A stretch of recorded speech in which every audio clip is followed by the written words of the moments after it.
नमस्कार शेतकरी मित्रांनो, स्वागत आहे पुन्हा एकदा एका नवीन व्हिडिओमध्ये. काही शेतकऱ्यांच्या कमेंट अशा होत्या की त्या कमेंटमुळं मला अजून एक व्हिडिओ बनावा लागला.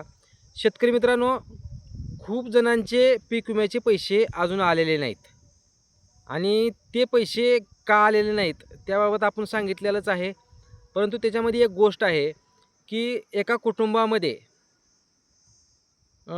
2-4 शेतकरी असतात किंवा वडील, बायको किंवा मुलगा, हे 2-3 माणसाचं नावावर शेत असतं आणि त्यांचा तुम्ही एक वेळेस एकदाच पीक विमा भरता आणि परत क्लेम पण एकदाच करता आणि परत त्यांचा सर्वे पण एकदाच होतो. कारण कुटुंबात असल्यामुळं एकदाच होतो आणि ह्यावेळेस असं झालं आहे की हे सगळं सर्व एकदाच झालं आहे. परंतु पीक विमा एकाचा पडला आहे, दोघाचा राहिला आहे किंवा दोघाचा पडला आहे, एकाचा राहिला आहे. ह्या भानगडी भरपूर झाल्यात ह्यावेळेस पीक विमा वाटप करताना. कारण संपूर्ण जिल्ह्याचं कुण्याच अजून वाटप झालेलं नाही. प्रत्येकाचं थोडं अडकलेलंच आहे. त्यामुळं आता आपल्या प्रत्येकालाच असं वाटतं की बाबा माझे घरात 2 खातेधारक आहेत. माझा आला आहे, मुलाचा आला नाही. एक आलं, एक खातं राहिलं आहे. हे असं कसं काय सगळं एकदाच केलेलं होतं मी. तर ह्या सर्व प्रश्नाचा उत्तरासाठी मी आजची तुम्हाला ह्या व्हिडिओमध्ये सगळं समजून जाईल की हे कशामुळं असं झालं आहे.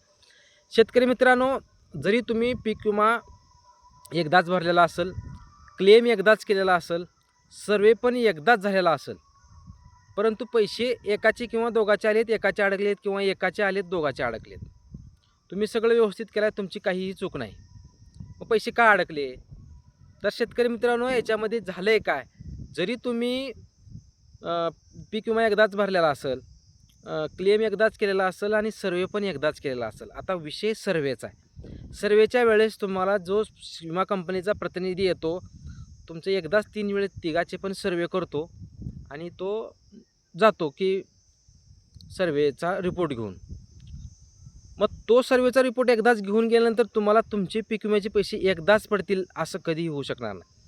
विषय ह्याच्यामध्ये काय, तो सर्वेचा रिपोर्ट घेऊन गेल्यानंतर आपल्यापाशी फक्त तो जी का प्रोसिजर आहे थोडकी ते करून जातात. परंतु ती संपूर्ण माहिती आपली एकदाच तिथं तुमच्यासमोर भरत नाहीत. त्यामुळं जो प्रतिनिधी सर्वेसाठी आलेला असतो, तो परत संध्याकाळी घरी जाऊन संपूर्ण शेतकऱ्याची माहिती विमा कंपनीला अपलोड करत असतो. त्यावेळेस तुमचे जे डॉक्युमेंट दिलेले आहेत ते एकदाच जरी दिलेले असले, तर तिथं अपलोड करताना एकदाच जाऊ शकणार नाहीत.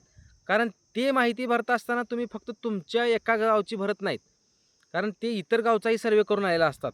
त्यामुळे त्याही गावचे डॉक्युमेंट त्याने अपलोड करतात. त्यामुळं विषय कसा आहे, तुम्ही सगळं एकदाच जरी केलेलं असेल, तर ते डॉक्युमेंटमध्ये विमा कंपनीला अपलोड करताना एकदाच होणं शक्य नसतं. त्यामुळं ते मागं-पुढे होत असतं.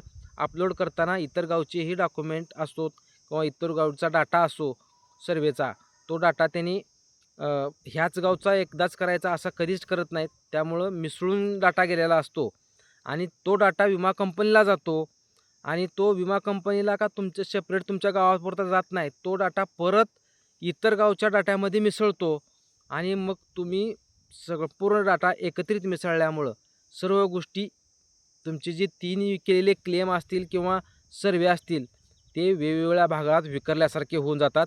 त्यामुळं जरी तुमचा पीक विमा एकाचा पडलेला असला, तरी इतरचा जर 2चा राहिला असेल किंवा एखादा जर घरातला राहिलेला असेल, त्याचे पैसे पडून जातील. कारण पैसे टाकताना त्यांनी सिरियलप्रमाणे कधीच टाकत नाहीत.